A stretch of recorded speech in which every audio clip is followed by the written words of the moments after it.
തെരഞ്ഞെടുപ്പ് പ്രവർത്തനങ്ങളും എല്ലാം ആരംഭിച്ച് UDF ആണ്. അന്ന് മുതൽക്ക് ഇന്ന് വരെയുള്ള ട്രെൻഡ് UDFന് വളരെ അനുകൂലമാണ്. ഭരണവിരുദ്ധ വികാരം അതിശക്തമായിട്ട് ഇവിടെ പ്രതിഫലിക്കുന്നുണ്ട്. പക്ഷെ ഇവിടെ ഈ തെരഞ്ഞെടുപ്പ് രംഗത്ത് കാണാൻ കഴിഞ്ഞത് ചില അവിശുദ്ധ കൂട്ടുകെട്ടുകളാണ്.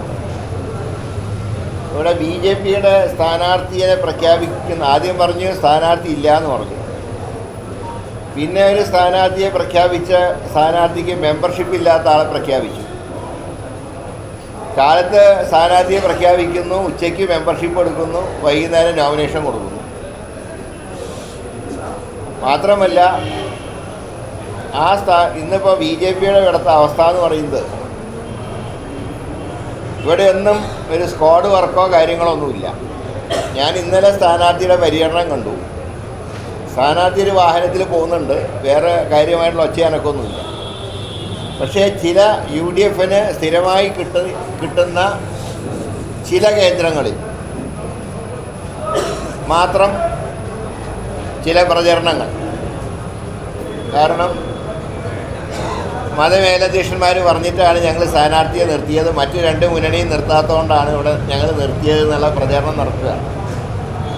ഇതൊക്കെ LDFനെ സഹായിക്കാൻ നടത്തുന്ന പ്രവർത്തനങ്ങളായിട്ടാണ് ഞങ്ങൾക്ക് കാണാൻ കഴിയും.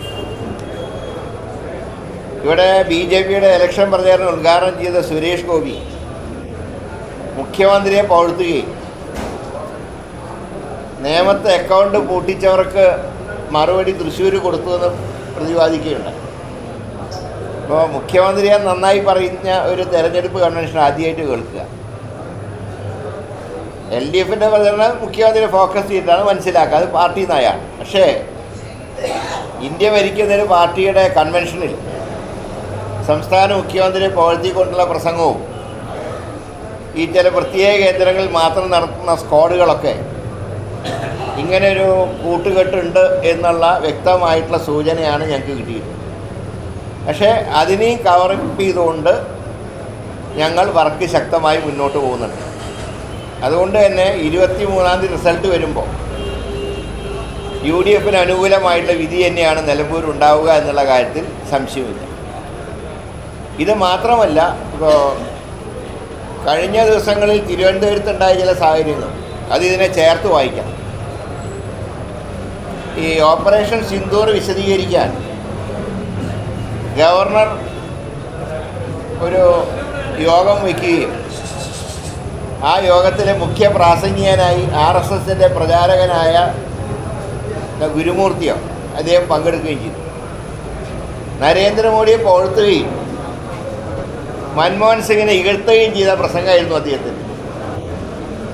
മാത്രമല്ല, പാകിസ്ഥാൻ്റെ സഹായത്തോടെ തീവ്രവാദികൾ ഇന്ത്യയിൽ കുഴപ്പമുണ്ടാക്കിയപ്പോൾ ശക്തമായിട്ടുള്ള റഫേൽ വിമാനം ഉൾപ്പെടെ അയച്ചുകൊണ്ട് ഇതിനൊക്കെ പ്രതിരോധം തീർത്തു. മൻമോഹൻ സിംഗിൻ്റെ കാലത്ത് വിളക്ക് കത്തിച്ച് പ്രാർത്ഥിക്കുകയായിരുന്നു. അപ്പോൾ ഇതിനെക്കുറിച്ചൊരു പ്രതിഷേധം പറയാൻ മുഖ്യമന്ത്രി തയ്യാറായി. രണ്ടാമത്തത് ഭാരതാംബയുടെ ചിത്രത്തിൻ്റെ വിവാദം, RSSൻ്റെ കൊടിയേന്തിയിട്ടാണ്. ഈ സംഭവത്തിൽ മന്ത്രി ആ ചടങ്ങ് ബഹിഷ്കരിച്ചിട്ട് പോയി. ഒരു പ്രതിഷേധ കത്ത് എന്തുകൊണ്ട് മുഖ്യമന്ത്രി ഗവർണർക്ക് നൽകി? ഒരു പ്രതിഷേധ കത്ത് പോലും നൽകി. ഇതെല്ലാം ചേർത്ത് വായിക്കുമ്പോൾ UDFനെ തകർക്കുക, പകരം തൽക്കാലത്തേക്ക് BJP വരുന്നത് വരെ ഒരു കാവൽ ഏർപ്പാടായിട്ട് LDF തുടരുക, ഇങ്ങനെ ഒരു അവിശുദ്ധ കൂട്ടുകെട്ടുണ്ട് എന്ന് ഞങ്ങൾക്കിപ്പോൾ വളരെ വ്യക്തമായി മനസ്സിലാവുന്നു. പക്ഷേ ഇത് നിലമ്പൂരിൽ അങ്ങനെ തുടങ്ങുന്ന ഈ അവിശുദ്ധ സഖ്യം ഞങ്ങൾ നിലമ്പൂരിൽ തന്നെ അവസാനിപ്പിക്കും.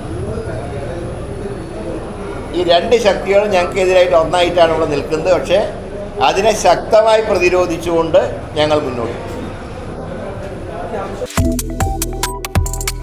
Subscribe to One India and never miss an update.